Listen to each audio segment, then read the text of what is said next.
चलिए मेरे प्यारे बच्चों, आज का हमारा जो टॉपिक होगा, आज हम 2-3 टॉपिक कवर करेंगे। वीडियो लंबा होगा, खूब बढ़िया, खूब जल्दी जल्दी टॉपिक कवर करने हैं हमें। चलिए स्टार्ट करते हैं। सबसे पहला टॉपिक है हमारा थर्मल कांटेक्ट। कह रहा है कि the condition of equilibrium between two system in thermal contact. हम कंडीशन पढ़ेंगे इक्विलिब्रियम का, जो कि दो सिस्टम अगर थर्मल कांटेक्ट में उसके बीच की कंडीशन पढ़ेंगे, इक्विलिब्रियम की कंडीशन। तो क्वेश्चन कैसे पूछा जाता है इस पे ये समझ लीजिएगा, इंपॉर्टेंट क्वेश्चंस आते हैं इस पे। Question, two system are in thermal contact. दो सिस्टम यदि थर्मल कांटेक्ट में है तो derive the condition for the system to be in equilibrium from the statistical point of view. ये हमारा क्वेश्चन पूछा जाता है। चलिए आज देखते हैं हम किस प्रकार हम इसे सॉल्व करते हैं। सबसे पहले आप डालेंगे थर्मल कांटेक्ट का मतलब क्या होता है। थर्मल कांटेक्ट मतलब यदि जैसे एनर्जी जब उन लोगों कन्वर्ट हो सकती है तो हीट भी कन्वर्ट हो सकती है। यदि कोई दो सिस्टम रख दिया जाए तो उनकी हीट एक दूसरे से क्या हो जाए, इक्विलिब्रियम। जैसे आप रखते हो कोई गर्म चाय लेते हो, चाय पीने के लिए रखते हो, धीरे धीरे वो ठंडी हो जाती है। ऐसा क्यों होता है? क्योंकि जो बाहर का एनवायरमेंट है वो ठंडा है, आपकी चाय गर्म है, तो वो क्या कर रहा है, थर्मल कांटेक्ट। समझ में आया? कोई मान लीजिए आप रख लिए, आपके पास कोई सिस्टम है, कोई मान लीजिए बॉक्स है जो कि गर्म है, कोई बॉक्स है जो कि ठंडा है, दोनों को मिला दीजिए, दोनों को पास पास रख दीजिए तो एक दूसरे में एनर्जी में एक्सचेंज हो जाएगा। गर्म बॉक्स धीरे धीरे ठंडा होने लगेगा। और हम जानते हैं जो हीट का ट्रांसफर होता है वो high temperature to low temperature में होता है। तो यही होता है हमारा थर्मल कांटेक्ट। तो इसमें बताएंगे two system which are capable of exchanging heat between one another known as thermal contact. लिख लेंगे टू सिस्टम ऐसे दो सिस्टम विच आर कैपेबल, जो कि योग्य होंगे, capable to exchange heat between one another known as thermal contact। वो हमारे थर्मल कांटेक्ट में कहलाएंगे, मतलब वो थर्मल कांटेक्ट में होंगे। मतलब ऐसे दो सिस्टम जो कि हीट को एक दूसरे के साथ ट्रांसफर करने में योग्य हो, वो हमारे थर्मल कांटेक्ट में कहलाते हैं। यहां तक तो सबको समझ में आ गया, सबको समझ में आ गया।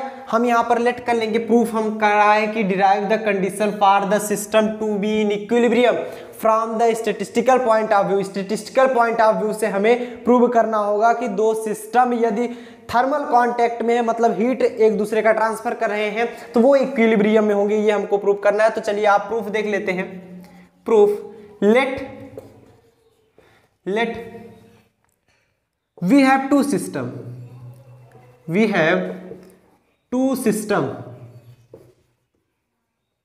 A and B which have जिसके पास, मतलब A और B के पास, which have energy E and E dash या E prime respectively। so total energy of both system, दोनों सिस्टम की यदि हम एनर्जी निकालें, जैसे एक की एनर्जी हमने ई मान लिया, बी की एनर्जी ई प्राइम मान लिया या ई डैश मान लिया, तो बोथ सिस्टम के लिए जो टोटल एनर्जी हम मान लेते हैं E total, E T is equal to E plus E prime. बोलो यहां तक किसी को कोई प्रॉब्लम तो नहीं होगी? अगर हम यहां से ई प्राइम की वैल्यू निकालना चाहें, ई डैश की वैल्यू, तो ई टी माइनस ई कर सकते हैं। ई की वैल्यू निकालना चाहे तो ई टी माइनस ई डैश कर सकते हैं। इसी का नाम क्वेश्चन नंबर फर्स्ट। किसी को यहां तक तो प्रॉब्लम हुई नहीं। हमने दो सिस्टम मान लिया ए एंड बी, ए की एनर्जी हमने ई माना, बी की एनर्जी ई प्राइम मान लिया, तो total energy E T for total, E T equal to E plus E prime. अगर हम यहां से ई प्राइम की वैल्यू निकालना चाहे तो ई टी माइनस ई। यहां तक तो सही है, किसी कोई प्रॉब्लम तो नहीं? यहां तक समझ में आया? ठीक। अगर हम ई का या ई प्राइम का किसी का भी अगर हम प्रोबेबिलिटी निकालना चाहें, the probability of A having energy E, अगर हम ए की प्रोबेबिलिटी निकालें, लिखेंगे एक बार हम ए की प्रोबेबिलिटी निकालेंगे, फिर हम बी की प्रोबेबिलिटी निकालेंगे। The probability of A having energy E, जो कि जिसके पास एनर्जी ई है, हैविंग एनर्जी कैपिटल ई, तो प्रोबेबिलिटी कैसे निकालते हो? पी ए के लिए एनर्जी जिसकी ई है वो प्रोपोर्शनल होता है थर्मोडायनेमिक प्रोबेबिलिटी के लिए, मतलब जो प्रोबेबिलिटी होती है वो थर्मोडायनेमिक प्रोबेबिलिटी के प्रोपोर्शनल होती है। तो यहां पर लिख सकते हैं प्रोबेबिलिटी, प्रोबेबिलिटी हम सभी जानते हैं probability is directly proportional to the thermodynamic probability, thermodynamic probability. इसका क्या मतलब हुआ? इसका यह मतलब हुआ जो PE होगा is directly proportional to the omega E. Omega E हम सभी जानते हैं इसको कि जो प्रोबेबिलिटी होती है किसी भी सिस्टम की उसके थर्मोडायनेमिक प्रोबेबिलिटी के अनुक्रमानुपाती होती है। तो यहां पर अगर हम यहां पर ये साइन हटाना चाहें प्रोपोर्शनलिटी कांस्टेंट आ जाएगा, मतलब PE is equal to C into में omega E, where C is a constant. लिख लेंगे where C is a constant, proportionality constant है, जहां पर C क्या है? एक हमारा प्रोपोर्शनलिटी कांस्टेंट जो कि प्रोपोर्शनल का साइन हटाने के बाद। सिमिलरली हम ये बता सकते हैं ये तो प्रोबेबिलिटी E की प्रोबेबिलिटी आई ना, सिमिलरली यहाँ पर, और यहाँ पर ओमेगा ई बता सकते हो ना थर्मोडायनेमिक प्रोबेबिलिटी या फिर number of micro state between energy level E to E plus delta V या DV, between E to E plus delta E, sorry DV नहीं डेल्टा E। तो अगर हम बताएं यहाँ पर where C is a constant, अगर हम बताएं सिमिलरली ये तो A की प्रोबेबिलिटी निकाली थी, तो the probability of B, the probability of B having E prime energy,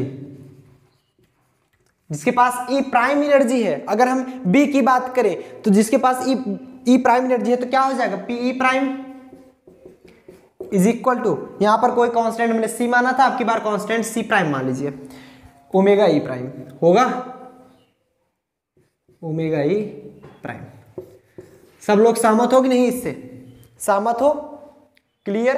अगर हम दोनों की साथ में प्रोबेबिलिटी निकालें, दोनों कोई साथ में प्रोबेबिलिटी ए और बी की दोनों की प्रोबेबिलिटी निकालें तो लिखेंगे द प्रोबेबिलिटी ऑफ बोथ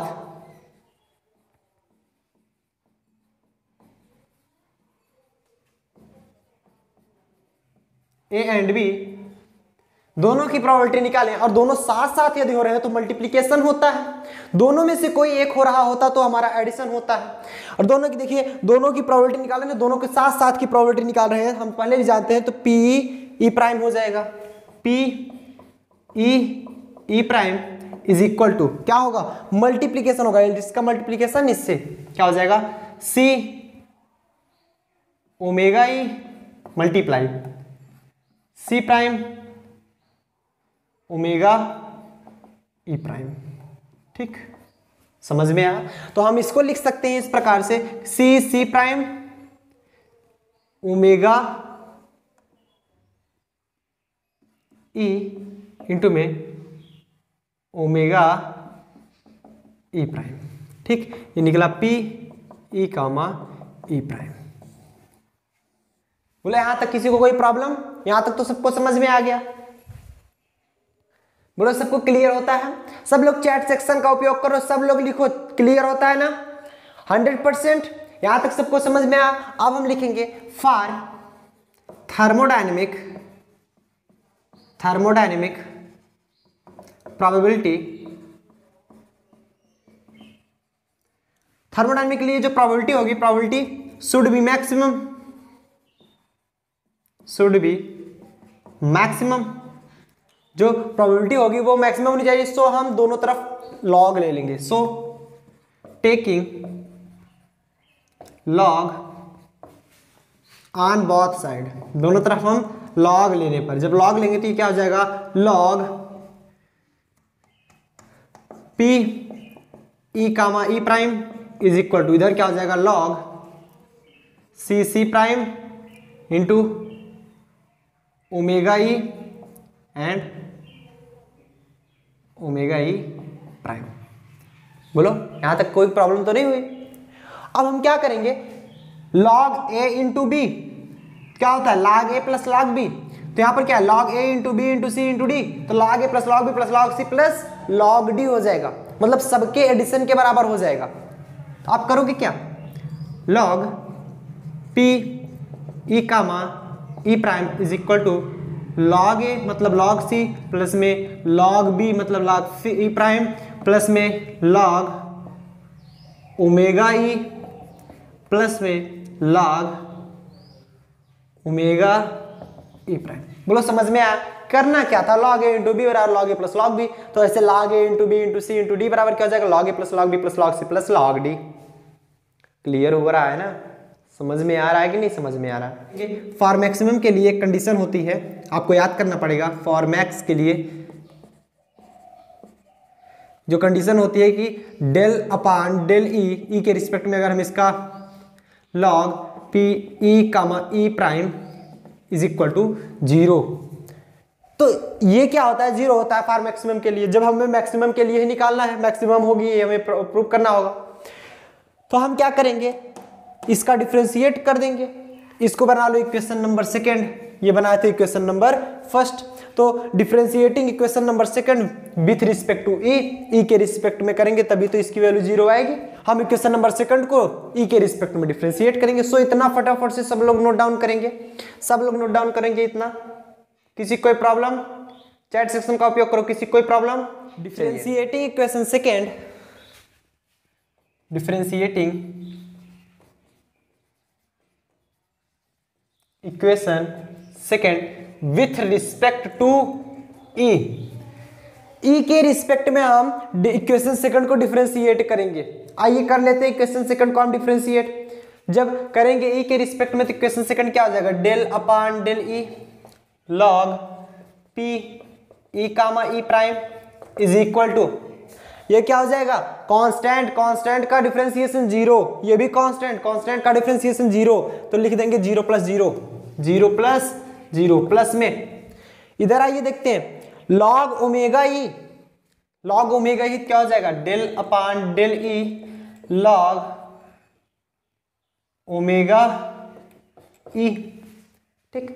उसके बाद ये आया log omega E prime plus में del upon del E log omega E की प्राइम, ठीक। समझ में आया यहाँ तक किसी कोई प्रॉब्लम? अब देखो ये ई प्राइम है, ये ई के रिस्पेक्ट में करोगे तो कोई वैल्यू निकाल नहीं पाओगे, है ना।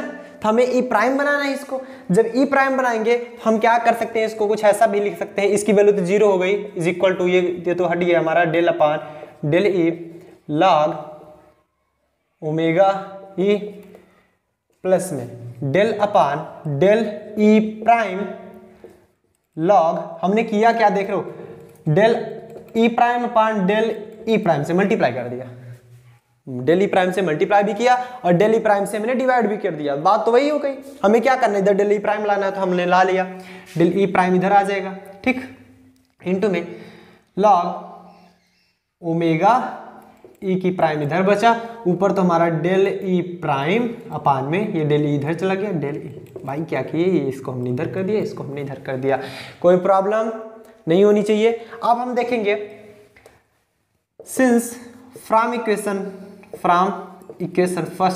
फर्स्ट में हमें क्या मिला था कि E prime is equal to E T minus E, अगर इसे हम डिफरेंशिएट करेंगे तो क्या हो जाएगा, del E prime equal to E के रिस्पेक्ट में हम डिफरेंशिएट कर रहे हैं तो डी ई टी क्या हो जाएगा, 0, टोटल एनर्जी है ये ना, माइनस ई डेल ई हो जाएगा। क्या बचा, del E prime is equal to minus del E, या फिर इसे लिखते हैं del E prime upon del E equal to -1 हो सकता है। सबको समझ में आया? नीचे की वैल्यू भी हटा दी जाए, क्लियर होता है ना सबको? चैट सेक्शन में सब लोग लिखते रहो, सबको क्लियर होता है कि नहीं? 100%। आगे चला जाए, चलो। जहां ना समझ में आया तुरंत बताया करो कि सर यहां नहीं समझ में आया, तुरंत बोला करो।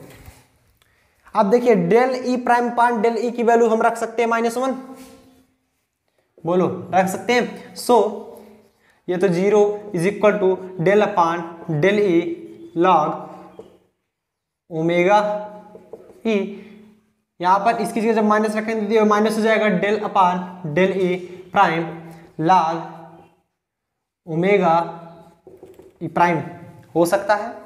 तो हम इसको 0 के इस साइड भेज देंगे तो क्या हो जाएगा, del upon del E log omega E is equal to, इसको हमने इधर भेज दिया तो इक्वल टू उधर जाएगा तो ये पॉजिटिव हो जाएगा, del upon del E prime log में ओमेगा ई का प्राइम। ठीक, काफी बच्चे सोच रहे होंगे सर कह रहे हैं इसको इधर भेज दिए बॉयज इसको रहे, कोई मतलब नहीं, इसको इधर भेजेंगे तो ये माइनस हो जाएगा, माइनस से माइनस कैंसिल हो जाएगा, बात तो वही आई ना, बात तो बराबर हुई।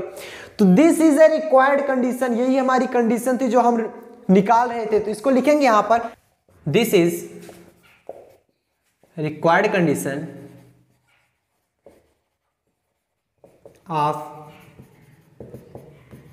Equilibrium to system in thermal contact. ये रिक्वायर्ड कंडीशन निकली कि दो सिस्टम थर्मल कांटेक्ट में है तो वो इक्विलिब्रियम में होंगे, ये चीज समझ लीजिएगा। दो सिस्टम हमने ए माना था जिसकी एनर्जी ई थी, बी माना था जिसकी एनर्जी ई प्राइम थी, तो वहां पर देख पाए कि इसकी प्रोबेबिलिटी भी इक्वल आई, del upon del E log omega is equal to del upon del E prime log omega E prime. मतलब कोई हमने दो टर्म माना था, दो सिस्टम माना था, जो भी आप कह लीजिए, कोई मान लीजिए ए सिस्टम था और कोई बी सिस्टम था, ये मान लो कोई भी सिस्टम रख दिया गया, आपकी किताब में जैसा भी बनाया हो सिस्टम, उससे नहीं मतलब हमको, ये ए सिस्टम सिस्टम ए था, ये सिस्टम बी था, अब चाहे जैसा भी सिस्टम, ऐसा मतलब कोई शेप आप नहीं दे रहे उसको, ये था, इसकी एनर्जी ई थी, इसकी एनर्जी ई प्राइम थी। फिर हमने देखा क्या कि यहां पर जब वो थर्मल कांटेक्ट में होंगे, मतलब एक दूसरे से जुड़े होंगे, एक दूसरे के पास पास रखे गए होंगे, तो उनका प्रोबेबिलिटी भी बराबर आया। तो ये कंडीशन मान निकली कि दोनों सिस्टम हमारे थर्मल कांटेक्ट में हैं, तो वो क्या होंगे, थर्मल कांटेक्ट में होंगे यदि, तो उनकी प्रोबेबिलिटी भी बराबर आएगी, मतलब हम यहाँ पर बता देंगे वो इक्विलिब्रियम में होंगे। सो नोट डाउन कर लेंगे फटाफट से, take a screenshot, take a screenshot, take a screenshot, note कर लिए सब लोग, नोट चलिए। इसी का एक सब टॉपिक है, मतलब इसी से रिलेटेड टॉपिक है, ब्रिज विथ माइक्रोस्कोपिक फिजिक्स। इसमें देख लेंगे हमें मिला क्या, ध्यान से समझेंगे, हमें मिला del upon del E log omega E, कहीं कहीं इसे ओमेगा को ऐसे भी लिख दिया जाता है, कंफ्यूज मत होइएगा, omega E is equal to del upon del E prime into में लॉग ओमेगा ई का प्राइम। ठीक, तो हम यहां पर लिखेंगे the function del upon del E log omega E is represented by, ये रिप्रेजेंट किया जाता है, रिप्रेजेंटेड बाई जनरली, सामान्यतः जनरली बीटा, बीटा के टर्म के द्वारा ये रिप्रेजेंट किया जाता है। जब ये बीटा होगा तो प्राइम वाला टर्म क्या शो करेगा, बीटा प्राइम। तो यहां पर आप लिख सकते हो कि beta is equal to beta prime, यहां पर दिखा सकते हो। तो यहां पर बताएंगे क्लियरली, जो बीटा होता है, बीटा क्या होता है कि beta has the dimension of reciprocal energy, beta has the dimension of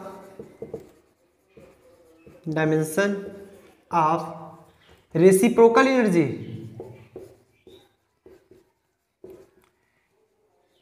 इसका जो डायमेंशन होता है एनर्जी का जस्ट उल्टा होता है, रेसिप्रोकल होता है, एनर्जी बढ़ाओगे बीटा घटेगी।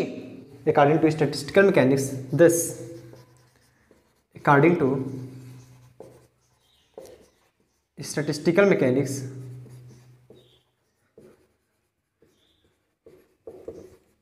स्टैटिस्टिकल मैकेनिक्स के अनुसार हम बता सकते हैं कि equality of temperature means, equality of temperature means, मतलब ये होता है टेम्परेचर के इक्वलिटी का मतलब ये होता है, equality of temperature means equality beta parameter, equality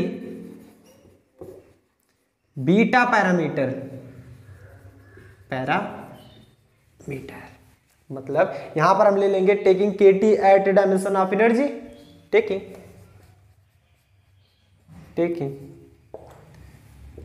केटी हमने जो के माना यहाँ पर के इज बोल्ट्जमैन कांस्टेंट, केटी को क्या मान लिया, केटी इज टेकिंग केटी क्या है हमारा, देखो बताया क्या गया, जो बीटा होता है वो डायमेंशन ऑफ रेसिप्रोकल एनर्जी, ये एनर्जी का रेसिप्रोकल होता है, तो इसे हम मान लेते हैं dimension of energy, KT is dimension of energy, dimension of energy. जब ये डायमेंशन ऑफ एनर्जी है तो ये क्या हो जाएगा, 1/बीटा इक्वल टू केटी एंड 1/बीटा prime is equal to KT prime.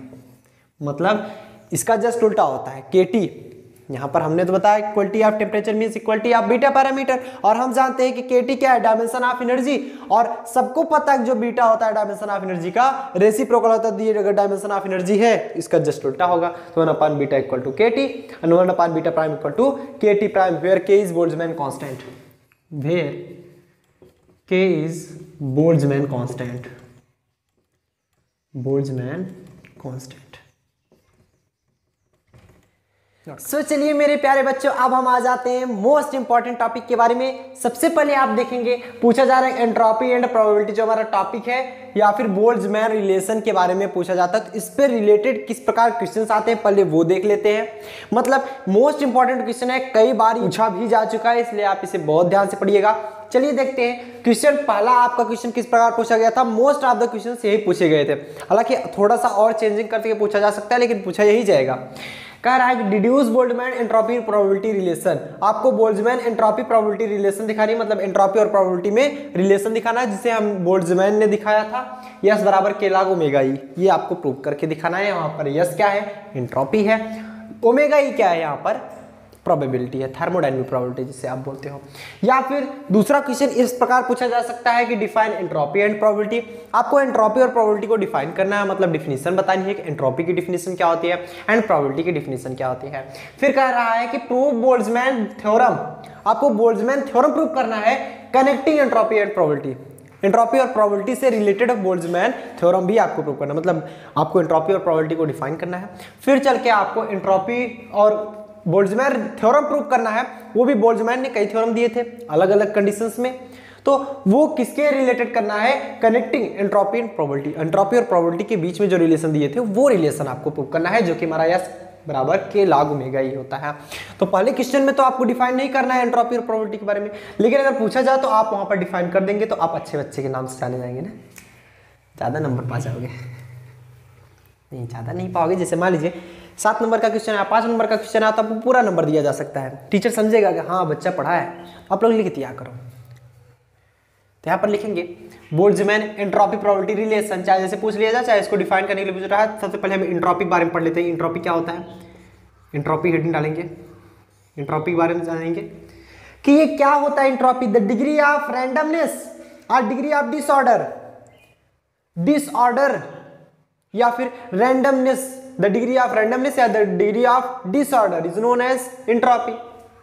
Disorder क्या है, जैसे आपका कोई निश्चित ऑर्डर में नहीं है, डिसऑर्डर में, उसकी माप ही हमारी क्या कहलाती है, एंट्रोपी। तो लिखेंगे द डिग्री ऑफ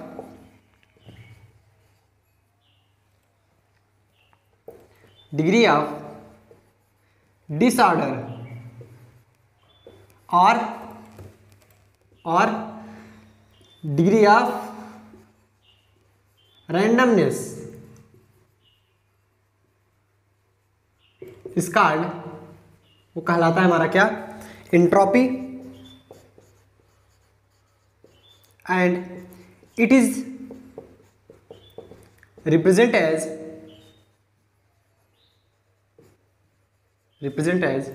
यस, वो यस के द्वारा रिप्रेजेंट किया जाता है। बात करते हैं प्रोबेबिलिटी क्या होता है, probability if a system is in thermal equilibrium, यदि कोई सिस्टम किसी थर्मल इक्विलिब्रियम में है, then for each macrostate there are many micro state, यदि कोई सिस्टम हमारा थर्मल इक्विलिब्रियम में है तो सभी मैक्रो स्टेट के लिए जितने भी मैक्रो स्टेट होंगे, each macro state, there are many micro state, मतलब मैक्रो स्टेट के लिए बहुत सारे, सभी किसी भी एक अगर माइक्रो स्टेट ले ले उसके लिए कई सारे माइक्रो स्टेट मिलते हैं। जैसे आपने चेंज किया था 4 पार्टिकल्स लिए थे, उसके लिए मैक्रो स्टेट एक तो आया था हमारा 2 और 2, वैसे ऊपर के भी आए थे 0 4 1 3 और 1 3 2 2 और फिर 3 1 4 0, ऐसे में आया था आपका। अगर 2 2 की बात करें तो अगर हम 4 पार्टिकल ले ले A B C D, इसको 2 2 में डिवाइड करना होगा तो आप कैसे डिवाइड कर सकते हो?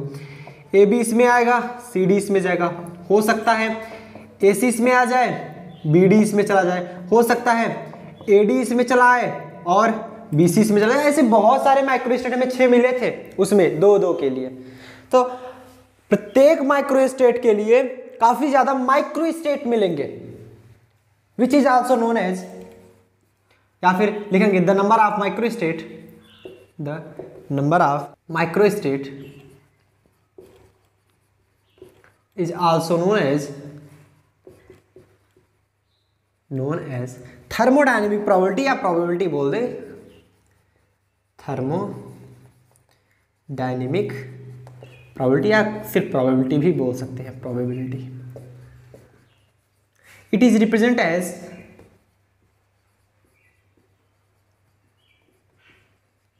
ओमेगा आर, ऐसे ऐसा भी लिख सकते हैं ना, ओमेगा ऐसा भी लिखते हैं, इसे ओमेगा इस प्रकार या इस ओमेगा के द्वारा रिप्रेजेंट करते हैं। सो यहाँ पर समझ में आया कि डिग्री ऑफ डिसऑर्डर हमारा एंट्रोपी कहलाता है, डिग्री ऑफ, या फिर हम बोले रैंडमनेस हमारा क्या कहलाता है, एंट्रोपी कहलाता है। इसे एस से रिप्रेजेंट करते हैं। प्रोबेबिलिटी क्या होता है, यदि कोई सिस्टम हमारा इक्विलिब्रियम, थर्मल इक्विलिब्रियम में है तो उसके लिए प्रत्येक माइक्रोस्टेट के लिए बहुत सारे नंबर ऑफ माइक्रोस्टेट मिलते हैं, वो नंबर ऑफ माइक्रोस्टेट ही हमारा थर्मोडायनेमिक प्रोबेबिलिटी या फिर प्रोबेबिलिटी कहलाता है। इसको हम ओमेगा से रिप्रेजेंट करते हैं, ये ओमेगा लिखें या फिर ये ओमेगा। सो फटाफट आप लोग नोट डाउन करेंगे। अब हम चलते हैं प्रूफ की तरफ। नोट डाउन कर लेंगे इतना, take a screenshot soon, note down कर लिए। और सब लोग चैट सेक्शन में बताओ क्या ये डिफिनीशन में कोई प्रॉब्लम, ये डिफिनीशन हमने पहले भी बताई है, किसी कोई प्रॉब्लम? बहुत बढ़िया, सबको समझ में आ रहा है, किसी कोई प्रॉब्लम नहीं ना। अब चलिए हम प्रूफ की तरफ चलते हैं। सो फटाफट नोट डाउन करेंगे। चलिए अब हम देख लेते हैं प्रूफ के बारे में। प्रूफ कैसे करेंगे इसका ध्यान से समझेंगे। सिंस वी नो दैट जो एंट्रोपी होती है del S equal to D Q upon T, ऐसे हम जानते आए हैं। ये लास्ट आपने सेकेंड ईयर में पढ़ा रहा होगा फिजिकल केमिस्ट्री में कि डेल एस जो एंट्रोपी आती है वो डेल क्यू अपॉन टी होती है। यहाँ पर जो ऊष्मा है लाइक एनर्जी, वो एनर्जी के रूप में, तो आप यहाँ पर लिख सकते हो del S equal to del E upon में टी, या फिर अगर हम यहाँ से डेल ई की वैल्यू निकालें del E equal to T del S हो सकता है, या फिर 1 अपॉन टी यहाँ से निकाल लेते, ये क्या हो जाएगा del S upon del E. Equation number first बना सकते हो कि नहीं? इक्वेशन नंबर फर्स्ट समझ में आया। हम जानेंगे from statistical mechanics, from statistical mechanics. Statistical mechanics से हम क्या जानते हैं? अभी अभी आपने देखा जस्ट पहले कि beta is equal to 1 upon K T, where K is Boltzmann constant, या फिर 1 अपॉन टी की वैल्यू निकालो, 1 अपॉन टी इक्वल टू ये क्या हो जाएगा के बीटा। हो सकता है कि नहीं? जब भाई 1 अपॉन टी निकालोगे तो के बीटा हो जाएगा। बीटा की वैल्यू पुट कर दो, के इंटू बीटा की वैल्यू होती है del upon del E log omega. यही तो हमने बताया था कि del upon del E log omega E को हम बीटा लिखते थे और del upon del E log omega E को बीटा प्राइम लिखते थे, बीटा डैश लिखते थे जब del upon del E prime होता था। जस्ट अभी अभी हमने बताया। यार इतनी जल्दी भूल जाते हो, कितने लोग भूल गए? चैट सेक्शन में लिखो, नहीं भूले? बहुत बढ़िया। कई लोग तो हंसने लगे, सर अभी कैसे भूल जाएंगे। 1 अपॉन टी की वैल्यू आ गई। इक्वेशन नंबर सेकेंड ना। अब from equation first and second से कुछ सॉल्व कर सकते हो। From equation first and second, first and second से देखेंगे लेफ्ट हैंड इक्वल है 1 अपॉन टी, 1 अपॉन टी, तो राइट हैंड इक्वल होगा। मतलब del S upon del E is equal to K into del upon del E log omega E.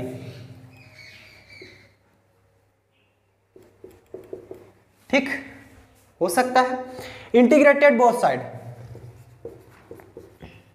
Integrating on both side, दोनों तरफ का हम integration करते हैं। जब इंटीग्रेशन करेंगे तो यह क्या हो जाएगा, del integration of del upon del E into में S is equal to K, तो हमारा कांस्टेंट है, integration of del upon del E into में लॉग ओमेगा। हम जाते हैं डिफरेंशिएशन और इंटीग्रेशन कट जाता है, क्योंकि डिफरेंशिएशन जस्ट उल्टा होता है इंटीग्रेशन का। क्या हो जाएगा, यस इज इक्वल टू के लॉग ओमेगा। समझ में आ, डिफरेंशिएशन इंटीग्रेशन से हमारा कैंसिल हो जाएगा। क्लियर। वेयर लिख पाएंगे, where S equal to entropy, entropy of system, system की इंट्रॉपी है, और K equal to Boltzmann constant,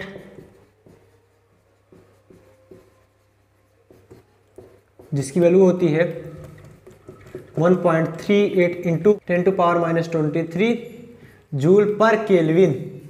and क्योंकि ये के जो होता है gas constant, R by Avogadro number N होता है, सॉल्व करेंगे इतना ही आएगा।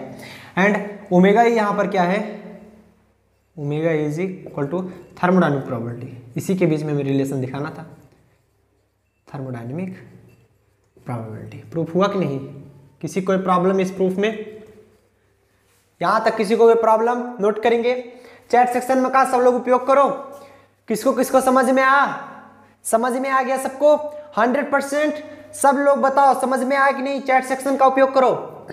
रिलेशन समझ में आया, इसके पहला वाला टॉपिक समझ में आया। अब हम चलते हैं नेक्स्ट टॉपिक की तरफ। सो फटाफट इतना नोट डाउन करेंगे, टेक ए स्क्रीनशॉट। आप लोग स्क्रीनशॉट ले लिए कीजिए, बाद में जरूर इसको कॉपी बनाइए, इसका नोट्स बनाइए। बिना नोट्स बनाए समझ में नहीं आएगा। हालांकि मैं नोट्स प्रोवाइड कराता हूं, लेकिन खुद से नोट्स साथ साथ बनाते रहिए। कोई भी चीज नहीं समझ में आ रही उसको लिखते रहिए आप लोग, इसके नोट्स भी प्रोवाइड कराए जाएंगे। आपको टेलीग्राम चैनल पर @union class सर्च करना है, या फिर डिस्क्रिप्शन बॉक्स में लिंक दी जा रही है @union class की, वहां पर सर्च करके आप लोग सिंपली इन सभी का नोट्स पा सकते हैं। जैसे ही ये चैप्टर, ये पूरा हमारा फर्स्ट पेपर कंप्लीट होगा, आपको पूरा मिल जाएगा। जैसे हमने वहां पर आपको बुक के PDF लिंक प्रोवाइड करा दिए हैं, तो बुक का आप लोग डाउनलोड कर सकते हैं सिंपली, ऐसे भी इन सब को डाउनलोड कर पाएंगे।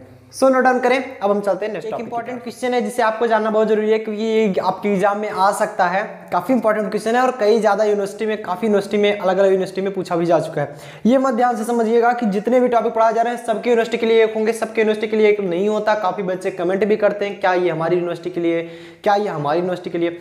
देखिए मेरे प्यारे बच्चों, मैं किसी पार्टिकुलर एक यूनिवर्सिटी के लिए नहीं पढ़ाता, मैं किसी पार्टिकुलर एक यूनिवर्सिटी के लिए नहीं पढ़ाता, इसलिए आप ध्यान से समझा कीजिए।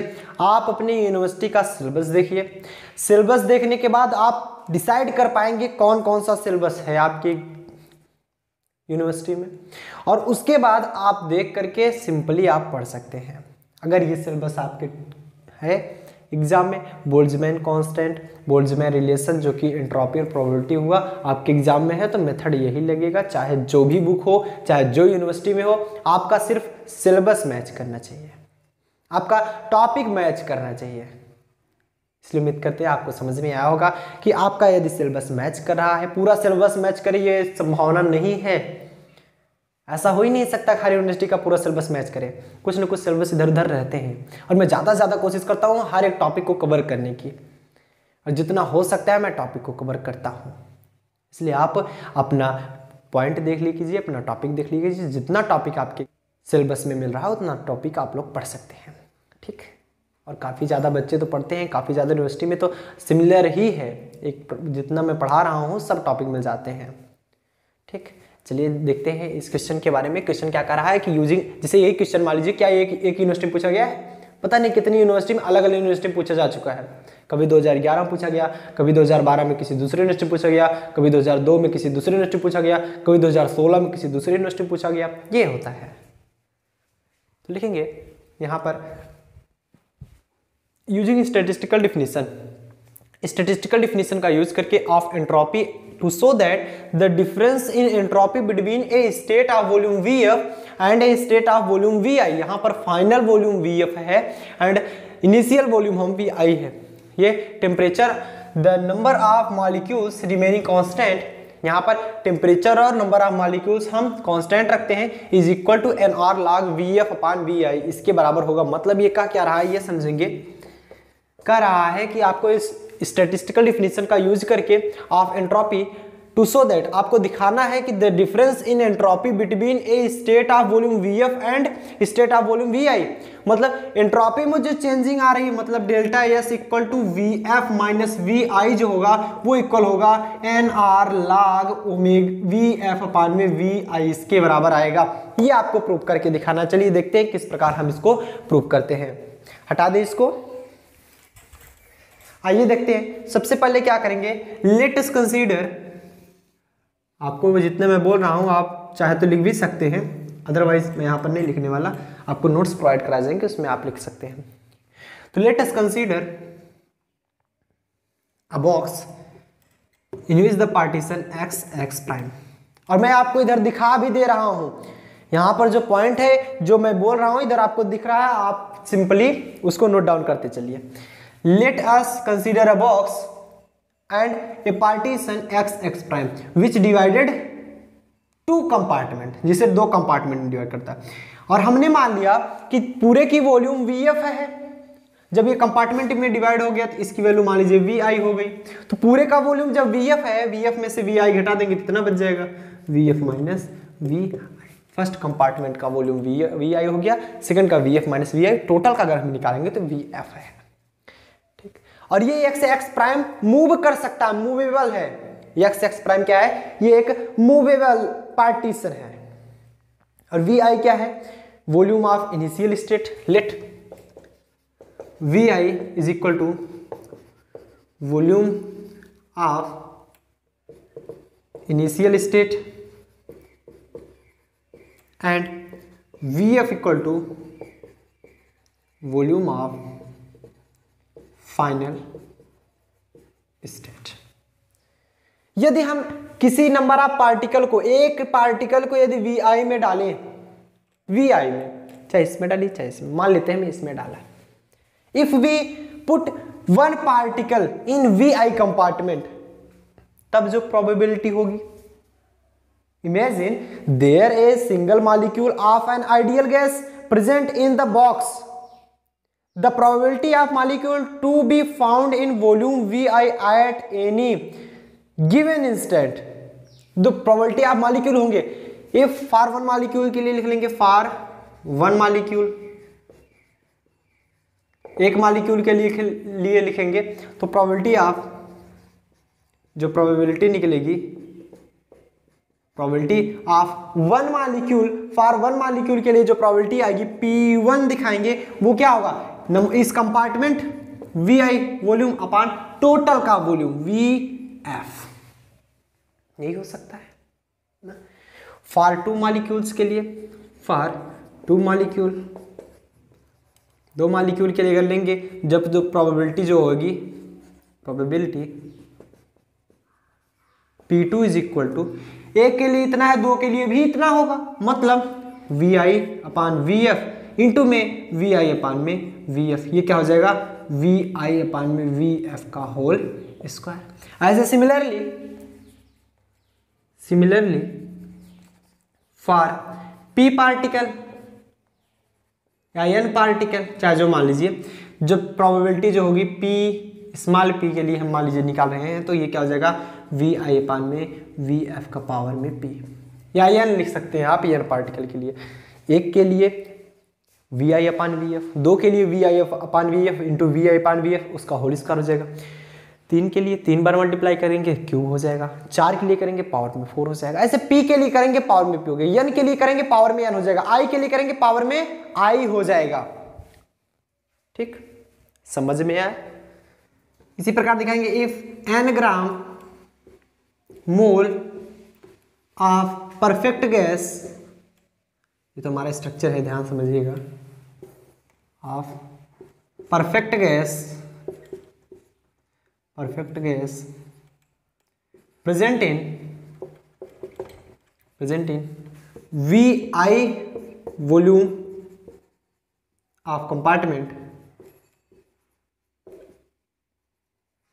फर्स्ट कंपार्टमेंट यदि प्रेजेंट, हमारी प्रोबेबिलिटी होगी ओमेगा लिखिए या फिर इस प्रकार के ओमेगा लिख सकते हैं, थर्मोडायनेमिक प्रोबेबिलिटी ये omega I is equal to, या इसे आप ओमेगा ऐसा भी लिख सकते हैं इस प्रकार, ओमेगा आपकी इच्छा जिससे आपकी इच्छा हो, ओमेगा आई इक्वल टू क्या हो जाएगा वी आई अपान में वी एफ की पावर में small N capital N, N gram था और एवोगैड्रो नंबर से वहां पर मल्टीप्लाई करेंगे तब जाकर हमारी प्रोबेबिलिटी आएगी, where capital N equal to Avogadro number. ये बना लेंगे क्वेश्चन नंबर फर्स्ट। और यहां पर बताया जा रहा है if partition is removed, if partition is removed, यदि पार्टीशन हमारा हटा दिया जाए क्या हो जाएगा ओमेगा एफ। तो यहां पर देखेंगे पार्टीशन रिमूव कर देंगे, एक्स एक्स प्राइम को हटा देंगे, ना तो वी आई बचेगा ना तो वी एफ माइनस वी आई हट जाएगा, टोटल हमारा कितना बचेगा वी एफ। तो हमारी प्रोबेबिलिटी क्या होगी वी एफ, थर्मोडायनेमिक प्रोबेबिलिटी ही इसे रिप्रेजेंट करते हैं, चाहे पी से रिप्रेजेंट करिए चाहे इससे रिप्रेजेंट करिए, आपकी इच्छा होती तो यहाँ से ये भी ओमेगा से ही रिप्रेजेंट कर सकते थे। तो हमारी थर्मोडायनेमिक प्रोबेबिलिटी दिखाई गई, तो वी एफ अपान में वी एफ की पावर में एन कैपिटल एन, या फिर we F upon V F क्या हो जाएगा 1 पावर एन कैपिटल एन की, 1 की पावर एन एन लिखिए, कोई मतलब नहीं निकलता, मतलब 1 ओमेगा एफ की वैल्यू आई 1 equation number second. From equation first and second ऐसे लिख सकते हैं, from equation first divide by second, first को सेकंड से डिवाइड कर देंगे तो क्या निकलेगा omega I upon omega F, omega I upon में ओमेगा एफ। हो सकता है ओमेगा आपको ऐसे मिला रहा हो ओमेगा आई, आप वहां पर कंफ्यूज बिल्कुल भी नहीं होंगे, दोनों को ओमेगा ही पढ़ा जाता है। Omega I upon omega F क्या हो जाएगा, अपान में 1 है तो ये ओमेगा आई की वैल्यू रखिए, वी आई अपान में V F power N capital N upon में 1 करेंगे, कोई मतलब नहीं निकला, तो वी आई अपान में वी एफ पावर में एन कैपिटल एन, बचा कितना ओमेगा आई अपान में omega F. Taking log on both side,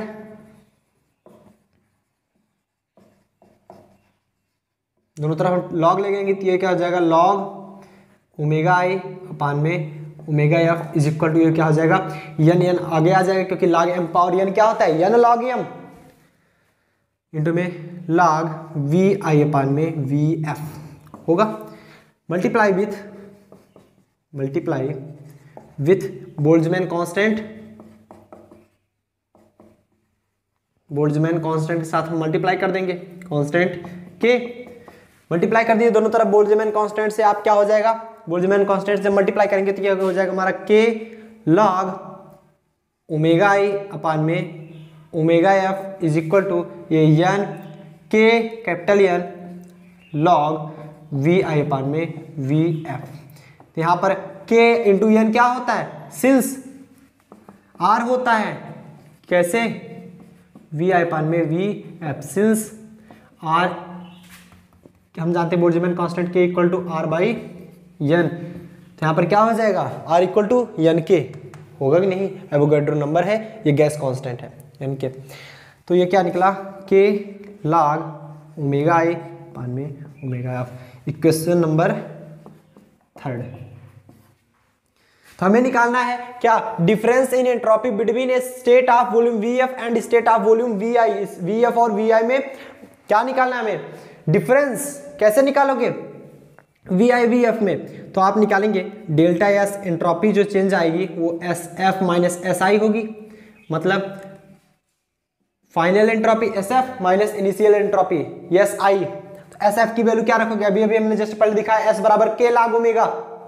S बराबर के लॉग ओमेगा, तो एस एफ के लिए क्या हो जाएगा के लॉग ओमेगा एफ माइनस में के लॉग ओमेगा आई, के तो हमारा कांस्टेंट है बाहर हो जाएगा, log A minus log B, log A upon B omega F upon में omega I is equal to K कीजिएगा K log omega I upon omega F की वैल्यू इतनी मिली थी, समझना ध्यान से, K log omega I upon omega F की वैल्यू इतनी मिली थी, हमें वैल्यू निकालनी है omega F upon omega I, तो यहाँ पर अगर हम निकालें K log omega F upon omega I क्या हो जाएगा N R log F upon V I हो जाएगी, समझ पाए।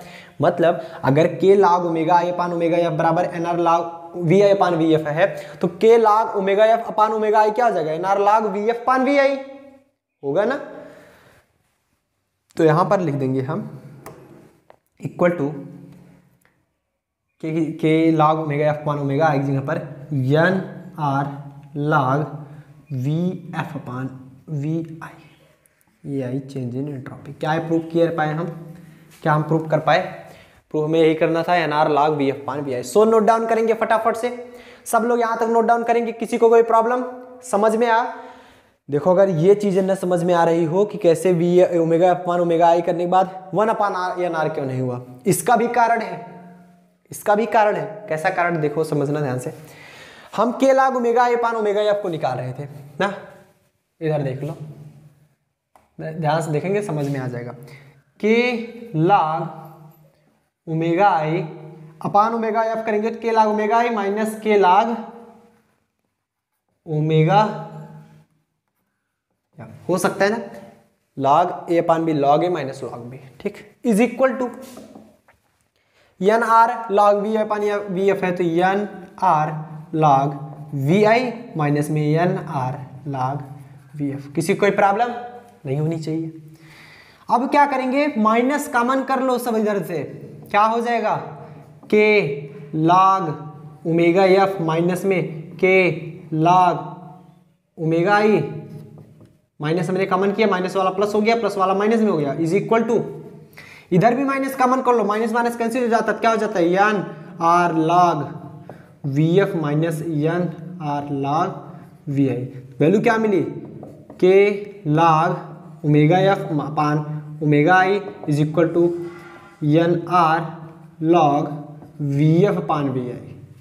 अब समझ में आया, हमने क्या किया, माइनस दोनों तरफ कॉमन कर लो, इधर भी माइनस कॉमन करेंगे, माइनस वाला प्लस हो जाएगा, और प्लस वाला माइनस, और इधर भी कॉमन करेंगे तो माइनस वाला प्लस, प्लस वाला माइनस, माइनस माइनस कैंसिल हो ही जाता। तो क्या वैल्यू मिली, मिली तो ये फाइनली फ्रॉम इक्वेशन थर्ड, ये निकाल दिखा देंगे फ्रॉम इक्वेशन थर्ड। एक बार फिर से समझ लेंगे, हम क्या किए, हमने एक वी एफ वॉल्यूम का कोई कंपार्टमेंट लिया जिसको हमने एक्स एक्स प्राइम पार्टीशन किया, पार्टीशन से डिवाइड किया, वी आई और वी आई ये हो जाएगा। अगर मान लो तो ये पूरा था, पूरे में से वी आई घटा देंगे तो ये कंपार्टमेंट मिल गया। हम अगर निकाल रहे थे 1 के लिए तो V I upon V F, second के लिए निकाले V I upon V F into V I upon V F. अब V I upon V F क्यों हुआ, वी आई में डाला हमने, तो वी आई अपान में टोटल वॉल्यूम, यही तो निकालते हो। जैसे सिक्के को आप उछालो, हेड आने की प्रोबेबिलिटी क्या होगी, हेड आने की प्रोबेबिलिटी 1 फेज है, अपान में टोटल फेज 2 फेज होते हैं, हेड और टेल, यही तो करते हो ना। डाइस उछालिए, डाइस को उछालने के बाद एक आ गया, एक आया एक फेज पे, 6 आया एक फेज पे, 6 आने की प्रोबेबिलिटी क्या होगी, 6 आने की प्रोबेबिलिटी 1 फेज पर एक ही पे रही आएगा ना, 1 अपान टोटल फेज 6 होते हैं, 1 अपान 6। तो वैसे वी आई में डाला गया तो वी आई अपान टोटल में वी एफ। सेकंड के लिए डाला गया 2 बार पावर में 2, थर्ड के लिए डाला गया पावर में 3, तो पी के लिए डाला जाएगा पावर में पी, एन ग्राम डालेंगे तो V I upon V F power में एन कैपिटल। ये हमारी थर्मोडायनामिक प्रोबेबिलिटी है। जब हम पावर में एन करते एन ग्राम करते, ग्राम में आता, बट हमें ग्राम में नहीं चाहिए, हम उसे आउटगोडा नंबर से मल्टीप्लाई करेंगे तब जाकर हमें निकलेगा। तो if partition is removed, partition remove कर दिया जाए तो यहाँ पर वी आई और वी एफ का खेल खत्म, टोटल वी एफ ही बच जाएगा। तो वी आई से हटकर वी एफ पान V F power N N, इसकी वैल्यू 1 आ गई कट के, ये पावर में एन। तो अगर हम 1 की पावर चाहे जितना भी करें, वैल्यू तो हमारी 1 ही होती है। इक्वेशन फर्स्ट को सेकंड से डिवाइड कर दिया, एज इट इज हमारा इतना तक आ गया, हमने लॉग ले लिया, लॉग लेने के बाद हमने के लिया, क्योंकि के इंटू एन हमने इसलिए लिया क्योंकि ये आर की वैल्यू आती थी, के बराबर आर बाई एन हुआ करता था ना। निकालनी थी कि एंट्रोपी में क्या चेंज आ रहा था, डेल्टा एस की वैल्यू, डेल्टा एस बराबर S F minus S I, तो एस एफ की वैल्यू हो गया के log omega F minus S I value हो गया के log ओमेगा आई। तो एस ये क्या हो गया, के log omega F upon omega आई। हमने एस की वैल्यू भी जस्ट पहले देखी, के log ओमेगा होता है, अभी प्रूफ में हमने देखा था एंट्रोपी और प्रोबेबिलिटी में रिलेशन। तो omega F upon omega I इसकी वैल्यू हो जाएगी N R log V F upon V I, क्योंकि क्वेश्चन थर्ड में हमने देखा कि log omega I upon omega F की वैल्यू होती है N R log V I upon V F. और ये से भी ना समझ में आए तो आप इसको जब तोड़ेंगे तो आप फिर से पाएंगे कि K log omega F upon omega I जो होगा N R log V F upon V I के बराबर आएगा। सो नोट डाउन कर लेंगे एंड हमारा फाइनली सॉल्यूशन भी आ चुका है। सो नोट डाउन करेंगे सब लोग फटाफट से, नोट डाउन करेंगे। मिलेंगे अगले वीडियो में, तो खूब मन लगाकर पढ़ते रहिए। मिलते हैं नेक्स्ट वीडियो के साथ। टिल देन बढ़िया से पढ़ाई करें। All the very best.